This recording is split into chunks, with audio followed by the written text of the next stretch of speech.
नमस्कार बच्चों। अब तक हमने जान लिया है शब्द और पद क्या होते हैं।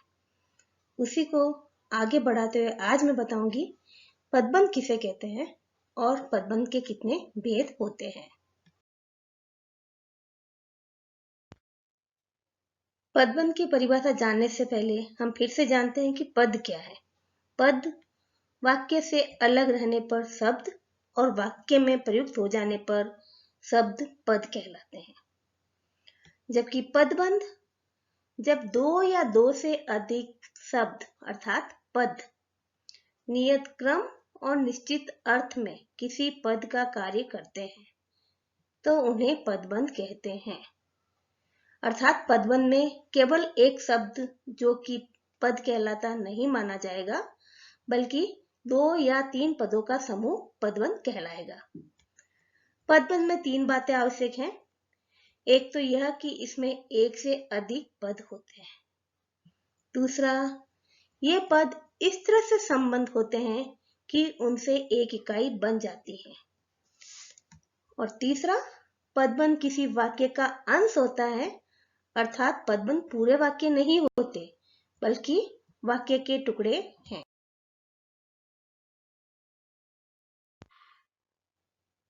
हम फिर से दोहराते हैं, वाक्य में प्रयुक्त विभिन्न पदों के समूह को पदबंध कहते हैं। और अब हम जानते हैं पदबंध के भेद।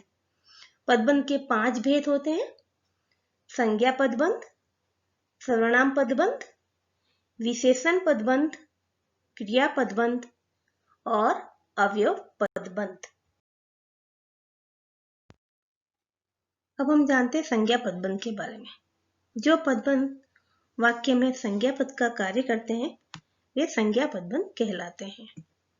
दूसरे शब्दों में पदबंध का अंतिम अथवा शीर्ष शब्द यदि संज्ञा हो और अन्य सभी पद उस पर आश्रित हो तो वह संज्ञा पदबंध कहलाता है। जैसे आजकल बाजार में बहुत मीठे संतरे आ रहे हैं। परिश्रम करने वाला छात्र परीक्षा में उत्तीर्ण होगा। उपर्युक्त उदाहरणों में क्रमशः बहुत मीठे संतरे, परिश्रम करने वाला छात्र संज्ञा पदबंध है। दूसरा पदबंध सर्वनाम पदबंध। जो पदबंध वाक्य में सर्वनाम का कार्य करते हैं वे सर्वनाम पदबंध कहलाते हैं। जैसे आपके दोस्तों में कौन साथ देगा, कक्षा में शोर मचाने वाले तुम आज क्यों चुप हो। उपयुक्त उदाहरणों में क्रमशः आपके दोस्तों में कौन, कक्षा में शोर मचाने वाले तुम सर्वनाम पदबंध हैं। तीसरा पदबंध है विशेषण पदबंध। जो पदबंध वाक्य में विशेषण का कार्य करते हैं अर्थात संज्ञा सर्वनाम शब्दों की विशेषता बताते हैं, वे विशेषण पदबंध कहलाते हैं। पदबंध का शीर्ष अथवा अंतिम शब्द यदि विशेषण हो और अन्य सभी पद उस पर आश्रित हो तो वह विशेषण पदबंध कहलाता है। जैसे राहुल बहुत नेक, ईमानदार तथा परिश्रमी बालक है। मुझे 2 किलो पीसी हुई लाल मिर्ची चाहिए। उपर्युक्त उदाहरणों में क्रमशः बहुत नेक, ईमानदार तथा परिश्रमी एवं 2 किलो पीसी हुई लाल मिर्ची विशेषण पदबंध है। चौथा पदबंध क्रिया पदबंध। एक से अधिक क्रिया पदों से बने वाक्य क्रिया पदबंध कहलाते हैं। क्रिया पदबंध में मुख्य क्रिया पहले आती है, उसके बाद अन्य क्रियाएं मिलकर एक समग्र इकाई बनाती हैं। यही क्रिया पदबंध है। जैसे लड़के हॉकी खेलते रहे होंगे, बच्चा दूध पीकर सो गया। उपर्युक्त उदाहरणों में क्रमशः खेलते रहे होंगे, पीकर सो गया क्रिया पदबंध है। हमारा अंतिम और 5वां पदबंध है अवयव पदबंध, जिसे क्रिया विशेषण पदबंध भी कहते हैं। जो पदबंध वाक्य में अवयव का कार्य करते हैं वे अवयव पदबंध कहलाते हैं। इस पदबंध का अंतिम शब्द अवयव होता है।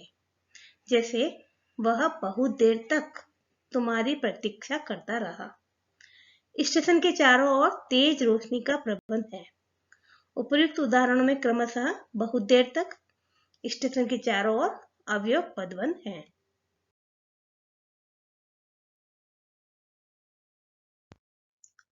अब तक हमने पदबंध और पदबंध के भेद जान लिए हैं, तो आइए फिर से अभ्यास करते हुए उन्हें दोहराते हैं।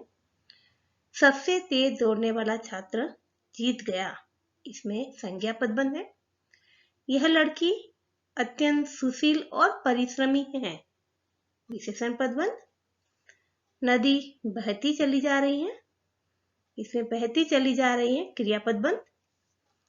नदी कलकल करती हुई बह रही थी, कलकल करती हुई क्रिया विशेषण पदबंध होगा। वह बाजार की ओर आया होगा, आया होगा क्रिया पदबंध है। बिजली सी फुर्ती दिखाकर आपने बालक को डूबने से बचा लिया, इसमें सर्वनाम पदबंध है। अयोध्या के राजा दशरथ के 4 पुत्र थे, इसमें हमारा शीर्ष पद और अंतिम पद दोनों संज्ञा है, इसलिए ये संज्ञा पदबंध। विरोध करने वाले लोगों में से कोई नहीं बोला, अंतिम पद कोई, सर्वनाम पदबंध। उसका घोड़ा अत्यंत सुंदर, फुर्तीला और आज्ञाकारी है, विशेषण पदबंध। बरगद और पीपल की घनी छांव से हमें बहुत सुख मिला, विशेषण पदबंध।